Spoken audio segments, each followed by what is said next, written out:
aggressive. And you've heard all those complaints. That's true. You don't think we're very aggressive? No. I think we're very, very stagnant, very passive, political, inhibited group of folk. Why do you think that is? Because it's always been that way. I'm sorry. It's always been that way. I mean, I think that the people who've migrated up from the southern states are that way. And they just like Portland because it's very slow. It's not culturally progressive. We're getting that way, slow. But I mean, people like you, 10 years from now, 20 years, you know, I don't know how long you've been in business. I think you've been in business, what, since I've been around in gangs? Yeah. So, but you're a rare breed. Oh, I'm not that rare, but my little girl wants to leave, and I hate that. Here he comes. Watch out. No one ever comes in. And just one more. That's great. Oh, hi. It's different. Okay, Detective, tell me, when you were a beat cop, when did you first know, I mean, what change did you notice in the inner Northeast that brought about the current rise and acceptance of youth violence that we're living with now? We, see, I've been on the force for a little over 15 years. And during that time when I was at what we call a beat cop or on patrol, in patrol, I was also assigned to the juvenile unit. And I was what we call truant officers back then. And the same individuals that I found to be in gangs were the same kids that were involved in truancy. They skipped school, they had the same kind of behaviorisms. Only we didn't have gangs, we didn't have titles, we had truancy was the title for these individual kids. And we established a relationship with them. We knew who they were, we knew who their families were, we knew who their moms or we talked with them on a frequent basis. And when I started, those were the same kinds of kids that we knew if we had any kind of organizational kind of structure, kind of gang mentality or behaviorism, those were the kids that were drawn, because those are the kids who were lacking some kind of stability in their life, some kind of role model or parental control. And so those kids were just ready and ripe to go right into the gang mentality and the gang behaviorism. And it was in the early 1980s, mid-80s, around 1988 that we started seeing gangs come into the city of Portland. Prior to that, around 81, 80, 81, 82, 83, we started seeing, the kids were involved in gang behaviorism, but not the name gang. It was just the behavior of gang. They were skipping school, the grades were dropped, they were getting into trouble. They were robbing stores, they were burglarizing houses, there were thefts, there were stolen cars. I mean, everything that they did with the exception of the extreme violence, the drug activity, the homicide rate, the murders, the rapes, those kinds of things didn't happen on a scale that there are now with the gangs. But they still happened, only we didn't title it. We didn't focus on it, and we didn't really pay close attention to it. It was sporadic. What made you and your profession, or your profession, pay closer attention to it and put a title on it? Number one, I'm a black female. I'm a black female cop. Back then I wasn't a mother, but some of these kids I had a relationship with. I lived in the neighborhood. I grew up in the neighborhood. This is my home. The kids that were involved in this behavior were people I knew, were kids that I grew up with. Not necessarily at that time, I was a little older. I was older, of course, than they were, but I grew up with their moms. I grew up with their dads. I know these kids. And I was concerned because of the violence, the rate of violence that was perpetrated, not only on each other, but of older citizens, elderly citizens, the drug activity that was coming in, and then the influx of people who didn't belong in Portland, i.e. the people coming up from California. The organized, we didn't know they were gangs then. We didn't know anything about gangs being cops. We were totally ignorant. But these guys came up here, they were wearing certain colors, they were behaving certain ways, they had tattoos all over their body, they were throwing up hand signs. I mean, they were doing some strange stuff, and all of a sudden, we heard that crack cocaine was here. What was crack? We didn't know anything about crack. Ice was here, which is a drug, a form of crystal methamphetamine. We had absolutely no idea what was that. We were used to marijuana, we were used to tar heroin, or different forms of heroin. And that was our understanding of what was going on in the streets, and all of a sudden this new influx and this change, not only in behavior, but in change of people, of faces, and that mainly started in Columbia Villa when we started seeing these individuals. And we said, hey, something's going on. And then all of a sudden our first homicide. There was a black female out in the park. We didn't know it was a gang homicide. We didn't know until about a year later that it was a gang homicide, but it was a gang homicide. And we started seeing more violent crimes like that, heinous violent crimes like that. And we started paying attention. We started saying, hey, what's going on? Something's definitely going on here. And we need to focus in on it. And it was black perpetrated against black. What was the impact on the neighborhood? It was a big impact. Again, we didn't fully understand what was going on until it actually got to the point where it was difficult to extract it. It was difficult to deal with it, to get a handle on it. The impact on the neighborhoods, it started out with the kids. It started out with the women who were involved who were on welfare. It started out with people who had HUD housing or Section 8 housing. And only saying that is because those women who needed some kind of financial assistance and were in a situation where they needed help, not only with their young kids, but they needed help emotionally, and they needed support emotionally, they needed lots of support financially. And these guys knew it. These guys coming up from California knew that. So they targeted in on these particular women, young women with babies living in Section 8, and said, hey, I'll pay you so much money if you let me stay here. Pretty soon the emotions got involved in it, as we women tend to do. We tend to get more emotional and fall in love with these guys and have their children, and pretty soon there they are. The niche is set. The other segment of the community was elderly people. They also needed that additional financial stability, and that's what they offered. They came in and said, hey, I pay you so much money, you allow me to stay here, can I rent a room from you? I'll pay you a couple $100 a week. They stay there. Within a week time, they're dealing dope out of their house. And after that time, they get to the point where they're so aggressive with the elderly people that it's threatening. It's a threatening kind of behavior. And the elderly people, senior citizens, are in fear for their life. And they have a good cause to be, because they're dangerous kids. The type of changes, that should have happened over a generation, but it happened within 5 years here in Portland. Oh. You know, at the same time, there was a lot of activism going on in Portland. You had Yes. Black United Front confront the Portland Public Schools for some of the miseducation of poor children, not just black children, but poor children. And at the same time, we had a very positive influence, simultaneously a very negative influence. Why do you think that coexisted?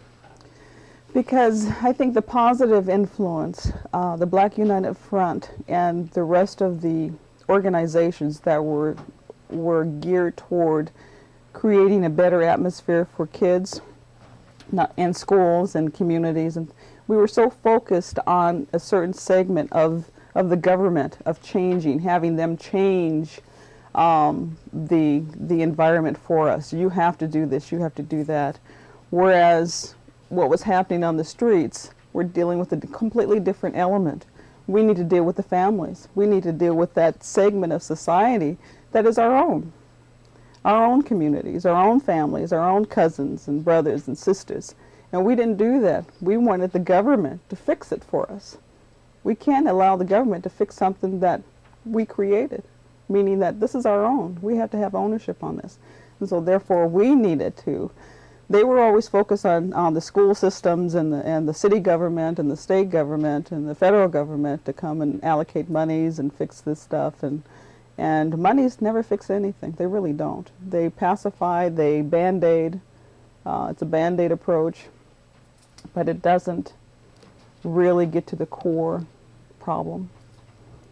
The core problem is us. We need to get down and become more role models. We need to get down and say, hey, sit in amongst these guys and say, what's up?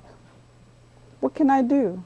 You know, we can only save one or two, but that one or two is breaking that cycle. And generation from now, that's a huge change. What has been the impact, the acceptance of youth violence here in the city? And just all over. It seems like if another young person kills himself, not necessarily youth violence, but another young person kills himself over a gun, or a girl rather, uses a gun in an argument, it seems like there's sort of an acceptance of it. I mean, murders, when you hear about someone getting shot, it's no longer damaging to you. We're becoming desensitized to it. Black on black crime has never been something that anybody really took notice of until it hit home, until it got to the point where a group of an organizational group like the Black Men's Coalition or the Black United Front or something like that said, hey, halt. It's time to start paying attention. But the media got to the point where it's old news.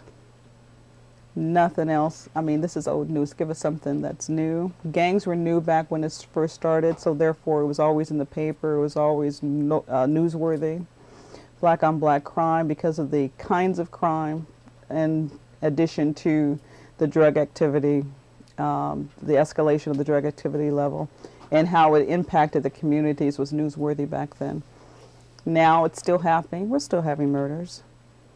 It's not, you don't even see it on the news. It's not newsworthy anymore. The black on black crime has not, and it's branched over into white on white crime. Black on white crime, white on black crime. It's not newsworthy anymore. Across the country, it's that trend. It's just not newsworthy. And if something's not newsworthy, people tend not to pay attention to it. Even us, if we don't see it in the paper, we don't think it's happening. If we don't see it on TV, we don't think it's happening. Even though we live in the community, we know it's happening. We can yell and scream, but if the media doesn't pay attention to it, those people who hold the purse strings, or those people who can make the changes, or at least help us facilitate making changes, they don't think it's going on. It took us, not only the Portland Police Bureau, but the neighborhood associations, the Black United Front, and a couple of other organizations, the Parole and Probation. It took us at least a year and a half to 2 years before we got city government to recognize that we had a gang problem back in 1988. It took them that long. No one in city government, state government, or federal government realized that we had a gang problem until the Grant High School homicide. Then they said, oh my God, a kid killed another kid over a hat, a color of a hat. Maybe we do have a gang problem. There were 3 or 4 other homicides prior to that were gang related. And it took them that long before they realized and dumped money, organized not only the gang team, but organized the parole and probation, organized community organizations, organized the police bureau, and put us all under one umbrella and say, hey, go out and see what you can do about this trend that's happening in the city of Portland. So where do we go from here? We still have this problem? We're looking at a second generation. We're not only looking at the moms and dads, and most of whom, when I was in the gang team, most of I call them OGs, original gangsters, they're almost all dead. And that's real sad. They're either in prison or they're dead, or there are a couple of them that I can say, and thank the Lord, that they're out in college someplace and doing well. But those of the ones who are dead or in prison had babies. Those babies are now 6 and 7. They're in school system and they have the same behaviorisms as their fathers. or mothers. So we're looking at the second generation, and sometimes we're looking at a third generation. And the solution is right now is to, again, we saved a couple, not to go out and try to save the world because it's almost impossible. It's a futile kind of endeavor. But there are those that we can save to break the cycle. And we and each as individuals, what I can do, and I look at myself as what I can do as a black female in the Portland Police Bureau, as a detective.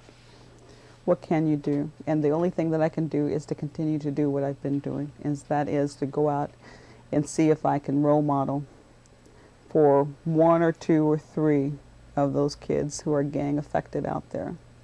I'm involved in my focus is women, because I think they are the most important, not to say the men are not. But if it wasn't for the young ladies back then, I don't think a gang problem would have been so much entrenched into our society and into our communities as it is now. I think if we didn't have the places for these males from California to lay their head, to spend their money, or to just to come in, and we didn't have the door open for them, they wouldn't be here. They move on up to Seattle, move on up to Alaska, move on someplace else. But that foundation was laid for them, and here they are. We're not looking at California anymore. We're looking at Portland. All this is Portland. This is not California. California has nothing to do with this anymore. Man, that was very good. You can create something, that whole gang girl thing, please.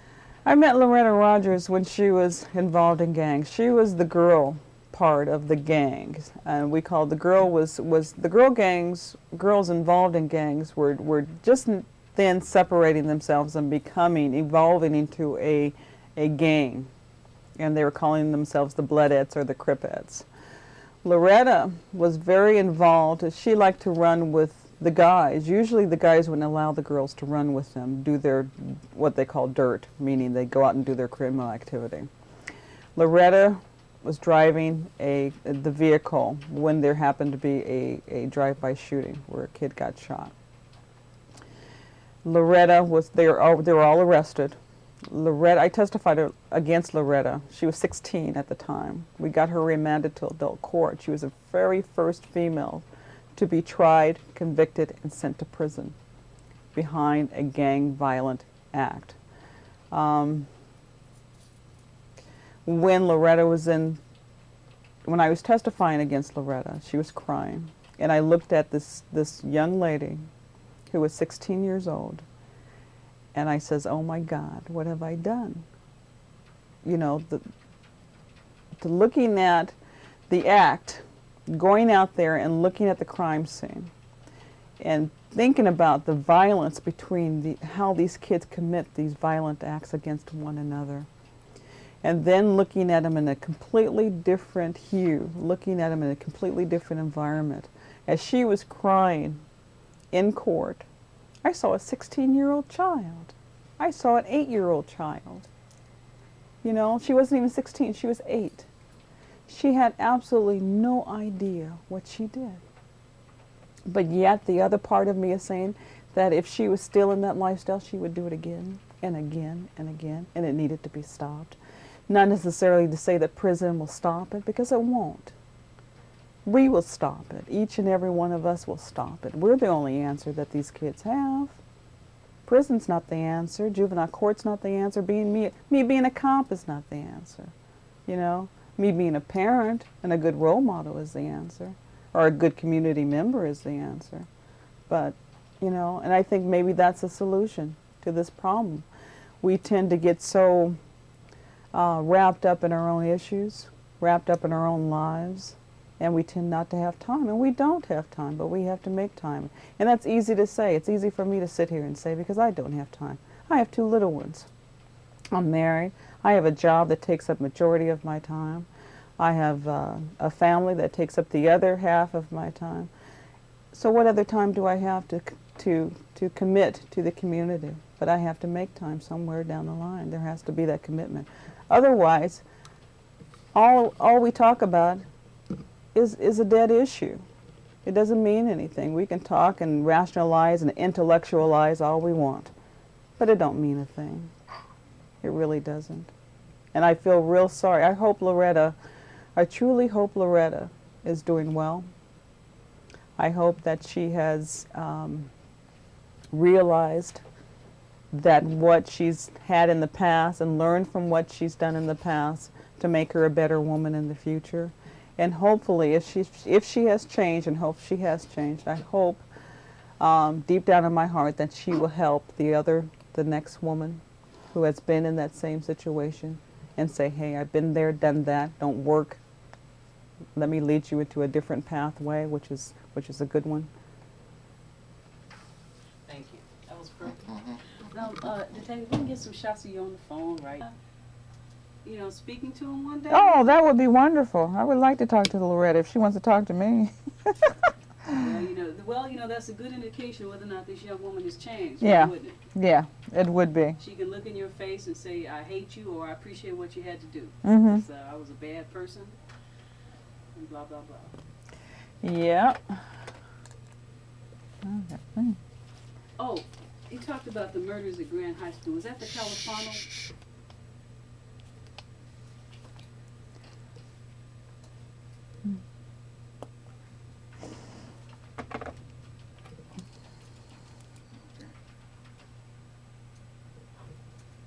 Was that?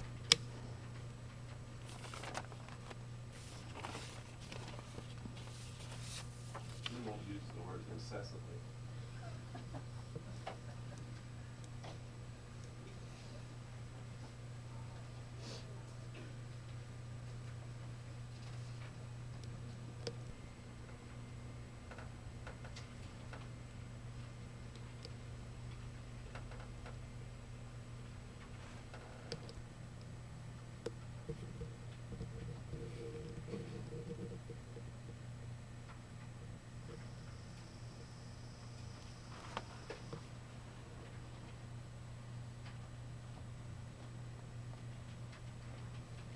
Still, because they real mannerable to the neighbors. That they never had no problem. We've been living over here for 9 years, and the neighbors think they're Nice young man. yeah. They are. Uh-huh. They are.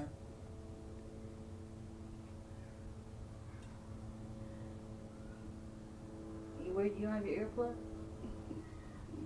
It's gone. I got it. It's okay. Okay, Deborah, state your name and you'll be our official parent. What'd you think of Death in the Hood when you saw it? I thought it was a good tape. It said a lot of stuff, and it was good to hear that coming from so many different angles, how people feel, because you think a lot of people don't really care, especially prominent black people or people that, they got their stuff under control, and it's two-parent families, and, and their kids are acting really good, and they don't have to worry about them hanging out in the hood. It was nice to hear that and know that there are a lot of people concerned about our young men and young women. Now, you've had a couple of your son's friends die. How did that affect them? It was really sad. It was sad for me, too, because I knew the children. I mean, I knew the boys, and, you just see that the part that they present to you, and they never get rowdy and stuff, because some of them were boys they grew up with. And it was kind of sad, and you feel like you need to make some type of tribute to them, because they're so young, and then you start thinking it's going to happen to you, and it could be your child, and how do you deal with it, and you just try to look for the signs and the symptoms, and maybe there aren't any, or there are, and you just think it's just everyday thing, and it might be the signs that your kid is in a gang or your kid is doing something that he shouldn't be into. Now, you're raising two sons. How did your parenting skills evolve? Tell us what type of family rules you laid down to deal with this whole change in the hood and the kinds of issues that young men, young black boys really go through. Well, at first, it was pretty easy because I was just working one job, and I was here most of the times when they got out of school, and had, I could leave work and come and check on them if something happened.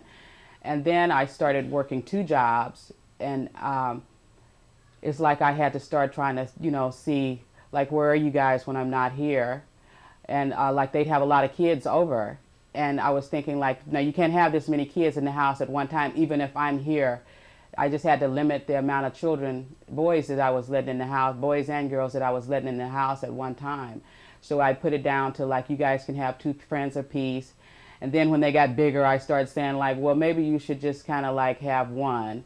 And then all your friends have to go at 11 o'clock because, you know, they got to get home by curfew, and I'm not going to take anybody home. So you have to go. And I don't know. And then you start thinking about you see the movies and stuff where they show you the paraphernalia or the signs and symptoms of being in a gang, or that your kid is into something violent or into something that's illegal.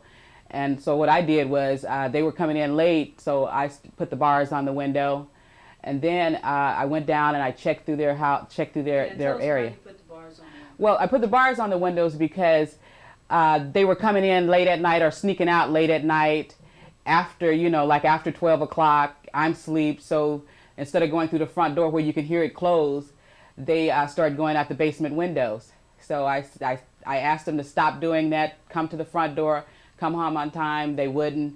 So I put the bars on the window. And it was okay to put the bars on the window because I do have an exit door, you know, that they can get out. They don't have to get out of a basement window. I do have a door out of the basement that goes out to the outside of the house if the house is on fire. I also went down there. I had to get rid of Dickies, the khaki pants. I got rid of the Donald Goings books, which is a lot of, it's a book, it's about 12 or 13 of them where he talks about violence and when he was in a gang, and, you know, and most boys look at that as an idol, a way that they want to live, you know, a fast life. And I don't know, it just seems like they don't have no fear. And you try to talk to them, and even if they don't talk, you just sit there, we're going to talk, you know, I want you to tell me about this. You know, and even when their friends died, they just like, how can you talk about it? You don't understand, you know, and you do understand. My mom died. I understand how death makes you feel on the inside and how hard it is to get rid of those feelings. But teenagers, they don't really understand that, you know, a lot of stuff they don't understand.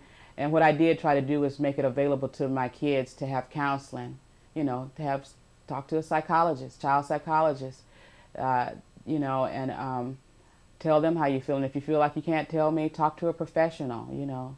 Maybe I don't understand, you know, but talk to me and try to make me understand. So in terms of your parenting skills, summarize it for me. And first you you restricted the number of friends they could have in the house. Okay. Yes. Wait, this is summary real quick. Okay. First, you restricted the number of friends they could have in the house. Mhm. You got rid of all their gang clothes. Mhm. You put bars on the windows so they wouldn't sneak out. You got the neighbors to inform if they saw something suspicious. Mhm. Could you just summarize that all? Sure.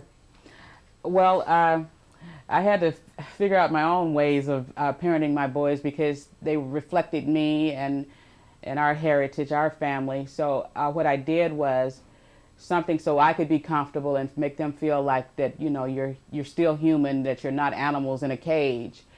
I restricted the amount of kids that they could have in the house at the same time. I put bars on my windows so that they would have to come in through the front door and I would know that they were coming in or going out.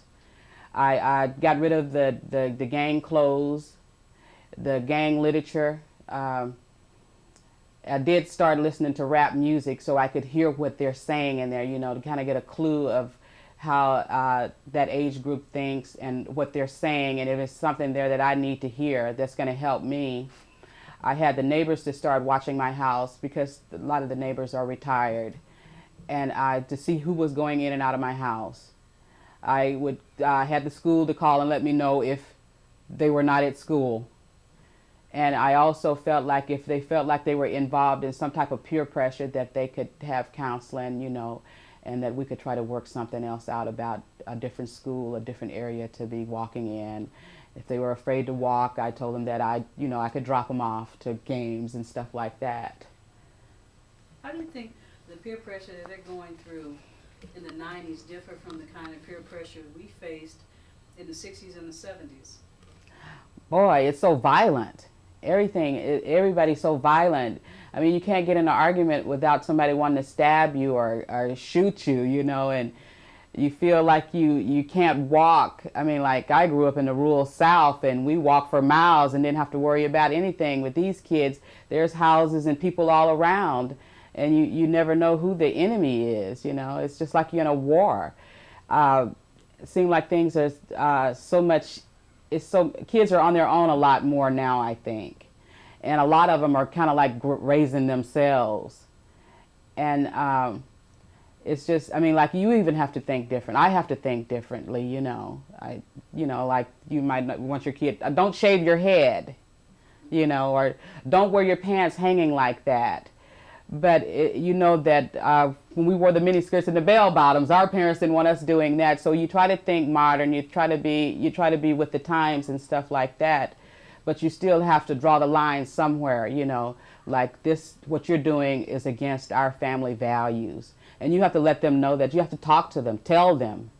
I mean, you know, like, sometimes you just don't want to break their spirit, or you don't want to hurt their feelings, but you just have to let them know, like, look, this is what you're going to have to do, and if you can't do this, then you're going to have to try to think about somewhere else you can live, or somebody else that can take care of you and be your guardian. You know, because, like, if a kid gets hurt in your house, they take my house. You know, your kid gets hurt, somebody sues you for your house, and it's gone. So I think you have to just be realistic with your kids. You know. How did your kids respond to your family rules? Well, they kind of, my kids, they kind of like me. You know, they think I'm modern, and they do lie. They do have been, you know, times when they lied and stuff and tried to get by and stuff like that. But they always come back, and they feel like I've been there for them, and I've tried to be there for them. They know that if they get sick or if they need something, then I'm there for them. So, and I try to be there for them. I try to be really open with them and communicate. I think that's the key. And listen to them. Yeah, it's real important that you listen to them. So they didn't cop an attitude with you when you put the bars on the windows and told their friends you got to go home, son? No, they didn't have a problem with that, because when I told them that their friends had to leave at a certain time, and they could only have a certain amount of them over here at a time, I said, now you can tell them or I can tell them. And I think they chose to tell them, because I never had to tell them, and I really haven't had that problem. That was about 2 years ago. So you're saying a single parent who works a job and goes to school can effectively still parent a teenage son? Yes, I think they can. Like I said. Can you say that for me? I feel that a single parent that has to work and have some type of social life maybe, or even if you're just having another job, part-time job, that you can effectively raise your kids. You can raise them, and they can turn out to be decent heathens. They really aren't, but I can say they are. No, I'm sorry. That's all right. But I do feel... You got that Richard Pryor feeling, didn't you? This will be in our blooper tape. I do feel that... okay, start all over. Okay. Today, I feel like it is possible for a single parent, or even a two-parent family, to have some parenting skills that are going to be effective toward leading your child into being responsible adults. And deal with this whole thing about wanting to be a gangster. And yeah. You talk about Donald Goings. Yeah. All we talked about was glorifying that gangsters. I Yeah. read all his books. Yeah, I read all his books too. I read them because, in fact, I felt really bad about it, because I'm the one who introduced Brian to the books just to get him to read. Right. To get him to read. And then, you know, like... Then you had to take it away Yeah, from then I had to take it away. And the first they didn't think it was for real. You know, they didn't think it was for real when I started putting the restrictions on them. Because if you don't put some type of restrictions on them, they'll walk all over you. You know, they really will. And so what I had to do, like, these guys are taller than I am. I have to look up to them when I'm telling them something. And so I felt like, we're going to sit down and we're going to be real serious. I let them know, look, I have to work. And at this time, I have to work 2 jobs. So what I need you to do is kind of help me here, you know. We can't have the kids in and out of the house like that. I let them know that the neighbors was watching and they were letting me know, and that they were going to be busted if they brought the kids into the house. I let them know that I was really serious, because when I told them that I was going to do something, even when I was doing something good that they thought was good, if they asked me for a jacket, I said, yes, I can get you the jacket. I got the jacket. If I said, no, you're not going to get the jacket, they didn't get the jacket. So when I said, we're putting the bars on the windows, I'm doing a check of your room, I'm putting kids out of here if it's too many of them in here, they understood that I was serious. They understood where I was coming from, and they were able to accept that.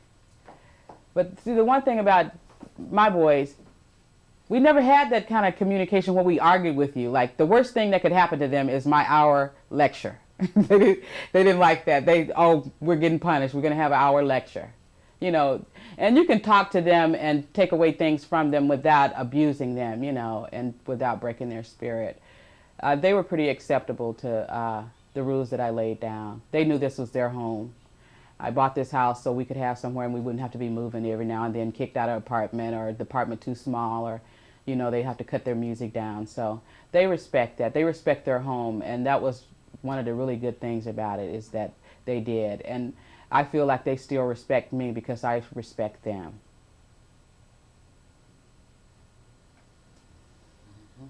Now let's get the pictures, because while you talk green, I found there was some blood. Hush, group. girl. Yeah, I these didn't know kids, that. we can't even say blood I mean, like, do you wear to each color? other anymore because of I know you used to how chat. they appropriated that. Yeah. slang. Everything you say is wrong. So, like, Judy Cohen just called me and asked me that I want this job. Oh, to work with the drug. Those girls, yeah. Well, girl, they our age. I mean, I know they ain't no girls, but ain't that a trip? They our age, and you know their parenting that they do. I taught a parenting class with some of them, Mm-hmm. and you know they dealing with all the things their kids are dealing with, all the things their mamas went through, and Yeah. Drug babies and I mean, like, this, you're dealing with a whole different type of the dynamics, behavior. right? I don't know. It's hard. I declined. I decided not to go that way. Yeah, and stuff like that, you know. And I just try to tell them, like, you know, look, think about your grandfather. Look at Gloria, Benny, and all them. Your dad. But I try not to do that too much, you know. Yeah. That dad stuff, throw that in there, because they got their own little things. Because they were there. They were part of the marriage, part of our family when me and their dad was together. So you try not to do that, because that's not really going to help you any. Jermaine, is that what your mama named you after, Jermaine or Jackson? Oh no, I doubt it. She ever tell you where she got the name from? No, I never really asked her. Okay. So I wanted to preface, this is why we're here, okay? So tell us what happened. Well, me and my friends were over some girl's house, and you know, we were smoking some weed and stuff, you know. Then some other guys came over there, and they was drunk and stuff. So the one who was driving them in their car, he was really drunk, and he was acting crazy.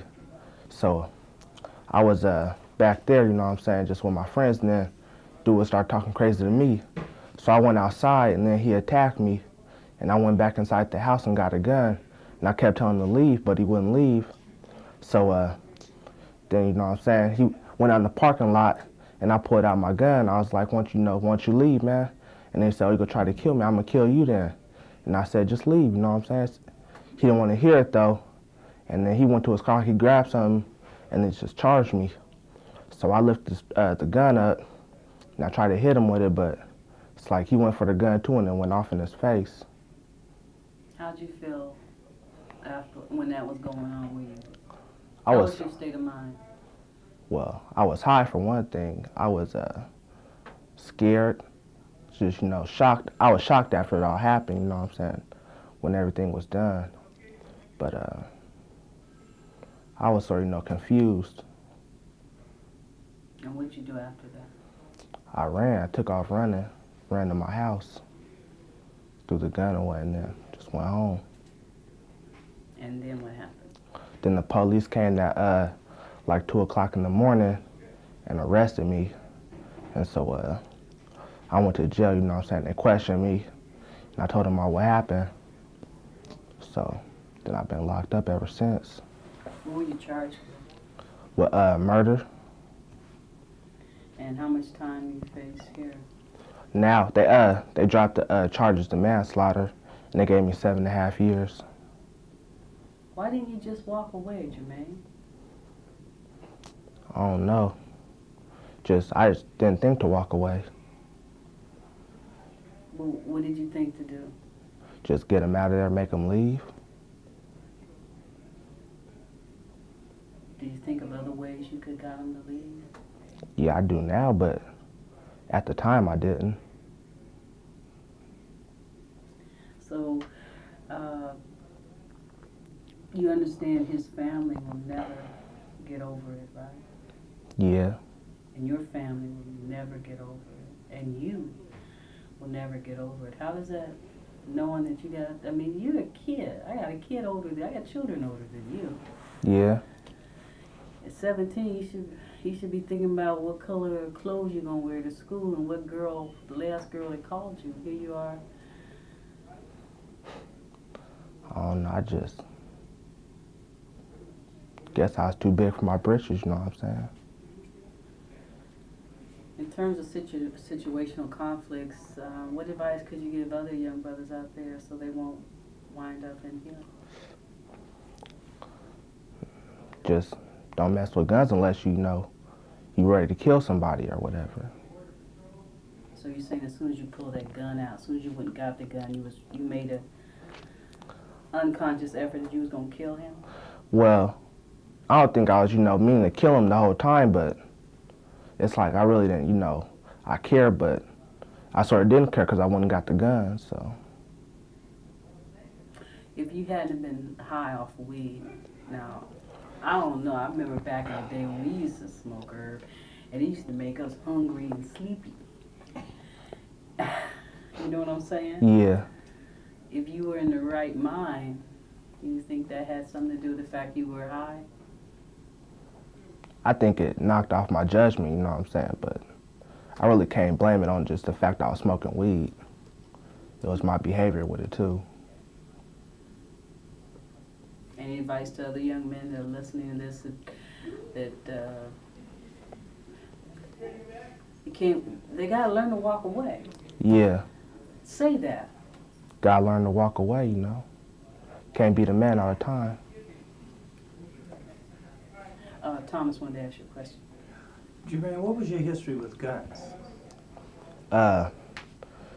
Well, I've been locked up for possession with a firearm before, and I was involved with the shooting case before that, too.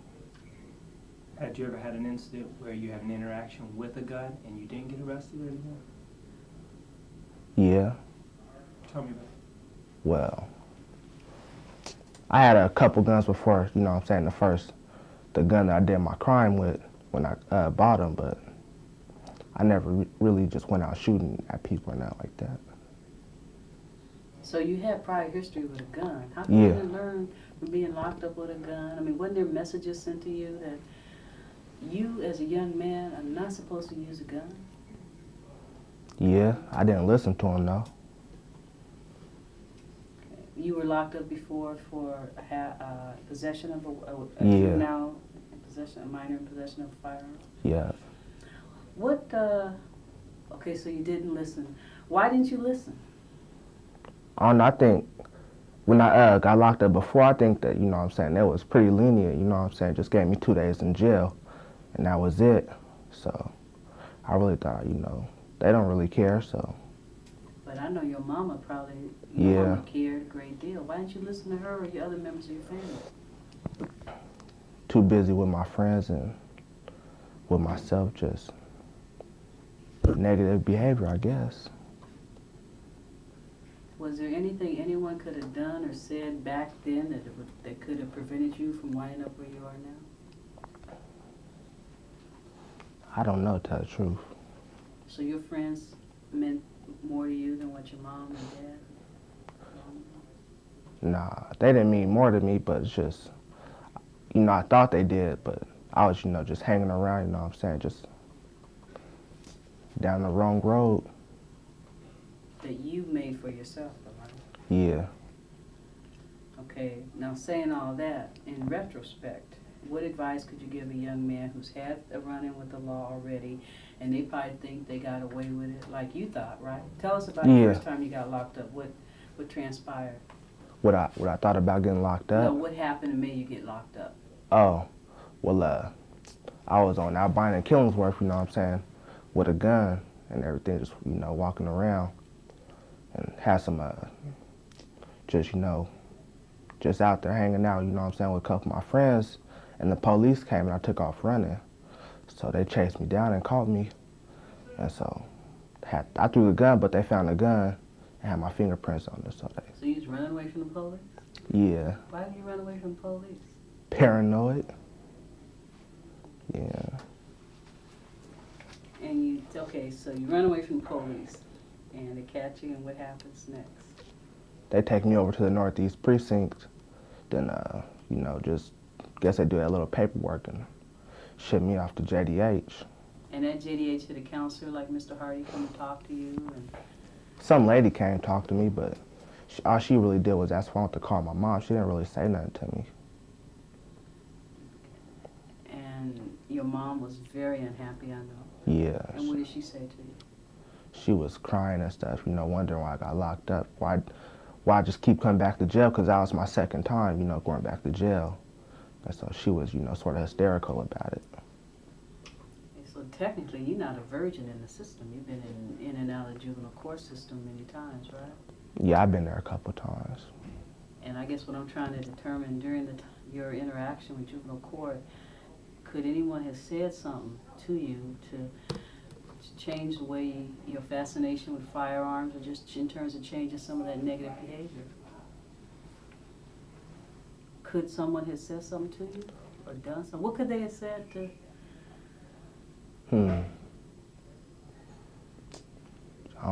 I really don't know what they could have said, but I'm pretty sure somebody could have said something to me. But your mama did, right? Yeah, we always had talks and stuff, but I was just anxious to leave or just get out of there.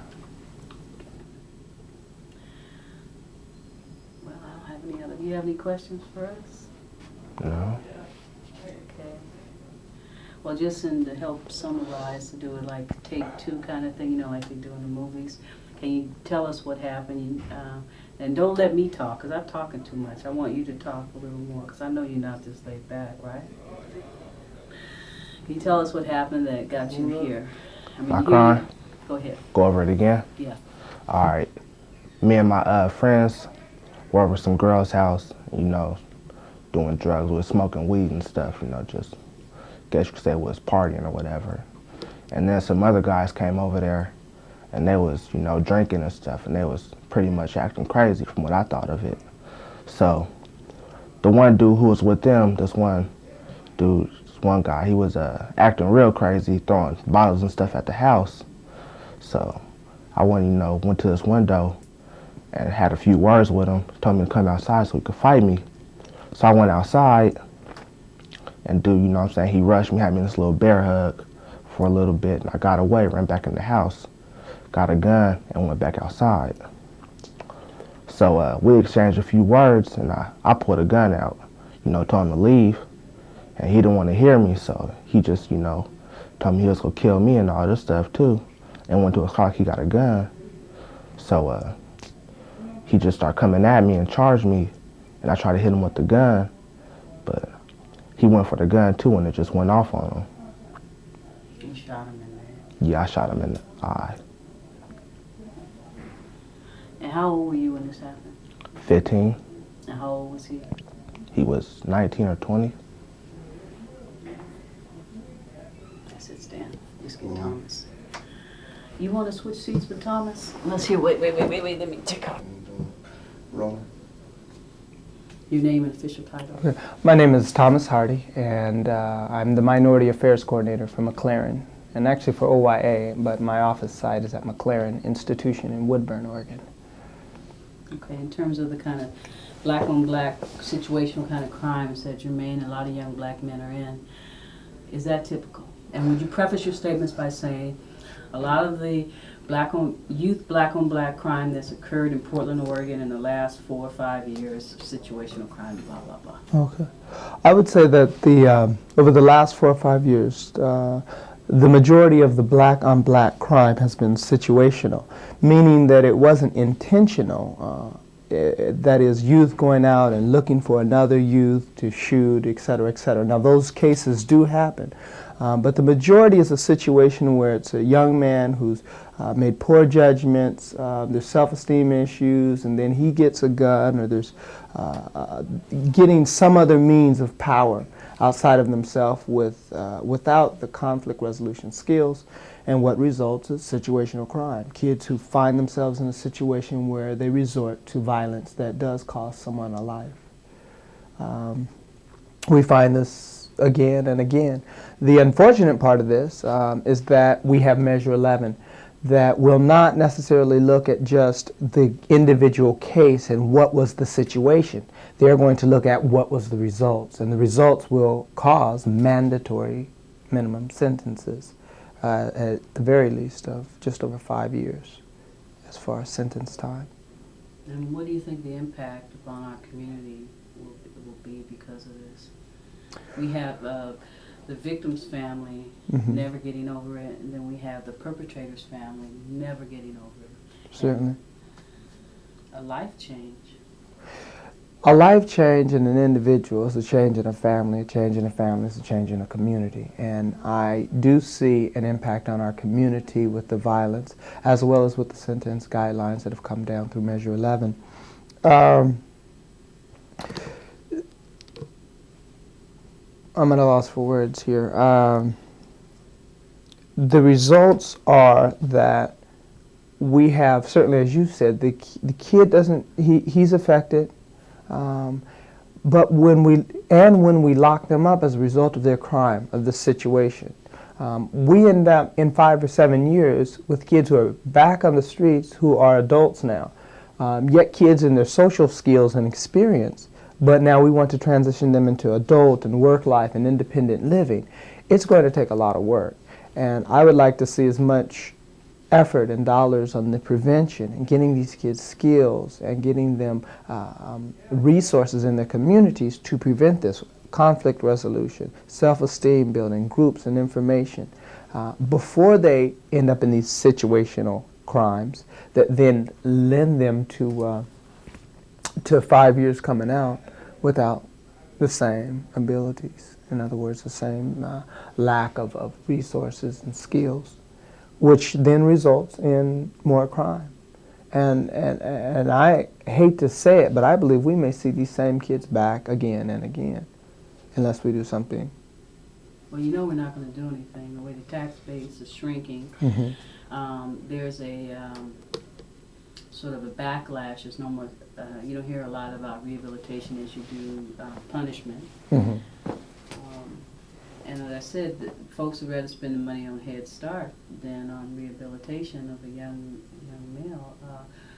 What, in terms of the conflict resolution skills, what skills, I mean, how do we teach a young man to walk away? If this young man had walked away. To be taught, we first have to bond with the youth. We have to be fluent in their culture, whichever culture that is. And culture isn't just a race. Race is in our culture. It is not our culture. We need to be familiar with the urban, the city life, the culture, the families, the churches, the social service organizations.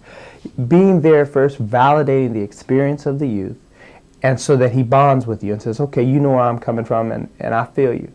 After you get to that point, then you can begin to give information that produces skill. You cannot just come to a child, as Jermaine had said in his testimonial, that probably somebody could have said something, but I don't know if I would have heard it. It's not a matter of saying it, it's how you preface what you say and how you bond first, putting someone in youth's life. This is the first step. Now, there are things being done. You have NERPAC, which is a coalition of service providers in the Northeast Multnomah County community. You have us here in the correctional institution who we do groups, gang intervention groups, cultural specific groups that teaches conflict resolution skills. So there are things being done, but we certainly need to look at prevention a little more intensely than we are now. And we need to funnel a little more, and I'm not into big government spending, but we do need to spend more dollars where it's going to address the need and not just warehouse these young men for a later date. Where does it address the need at? What point in a child's life? As far as the rehabilitation, or what do you mean? As far as the prevention, where should we spend the money at? SEI is a really good program. They're in the schools, they are spending dollars and putting forth an effort, concerted, intense, comprehensive effort in the Portland Public Schools. This is where we're going to meet and identify the youth to begin with. And if we can bond with them, as their model states, then again, as I've pre-stated, we can then speak into their lives or teach them and produce these skills in our young men. If they come across the misfortune, which they will, we will have jails and we will have people who belong in jail. The reality is there are those folks out there. When they come here, hopefully we can reach those by the programs we have. Another hole or gap in services is the transition. Once a kid makes it to jail, what about putting him back into the community 5, 7 years after we have done intense treatment work and groups and special events and programs and worked with these young men? When we put them back in the community, no matter how well their intentions, they may find themselves back here again or susceptible to crime or a criminal lifestyle. We have been awarded the Edward Byrne Memorial Grant here, and the minority service team we've hired Damon Parsons, who's the transitional specialist, and what we're doing is we have Oregon Youth Authority, the Department of Education, the State Department of Vocational Rehabilitation, as well as networking and partnering with, again, the service providers in the Northeast community. And what we are doing is we're wrapping all these services and all these resources around individual young men with individual plans. So we're not just going to block plan for a group of kids. Instead, we're working on each individual kid, putting them back in the community with these services and a self-providing plan. In other words, a self-sufficient plan in action for these youth to be able to provide for themselves ultimately with jobs and independent living. We're working with 24 in the year of 96 to September of 97. We'll be working with 24 African American men from Multnomah County who are not going to any other group homes, so they don't have a support network such as Emoji or MyCap, these places that are doing well with providing those services. We'll be working specifically with young men without any alternative programs, and hopefully to wrap those services around them so that we can produce a healthy community. That was a plan. That's it, huh? That's it. How do we do? Do you want my title over again? Because Okay, you can move. You can take the you mic edit off and keep talking to Lanita. Just take that off. Oh, I see. I want to Just get a talk wide like shot, that, just right. so I can establish. And then we get a shot of those doors being closed.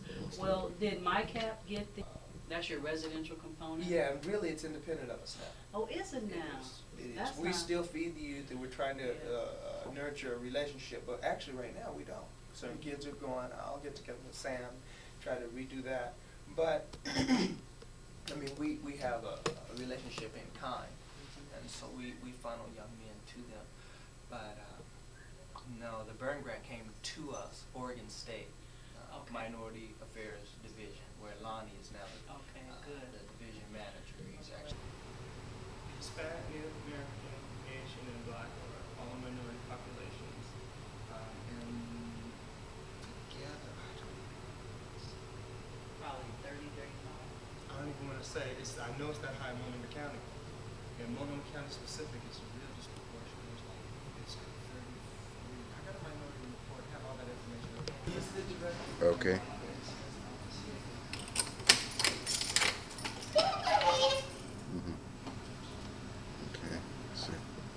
Let's see. What do I want? Okay. Pull it open. Close it. Just pull it open. Pull it open again. You want to wait? Yeah. Do the same thing you did before. That Keep- kid's name on there. That's not the kid here. No, he No, was okay. here though. Okay. And then pull it open.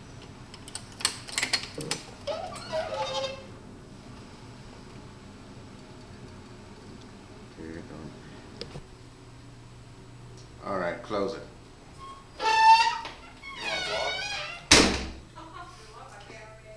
Okay, one more time. Close it. I want you to just slam it. Are you getting noise?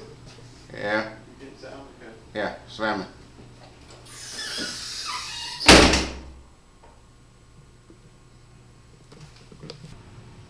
Okay, slam it.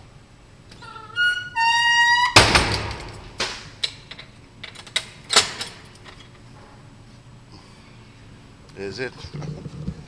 Yeah. You got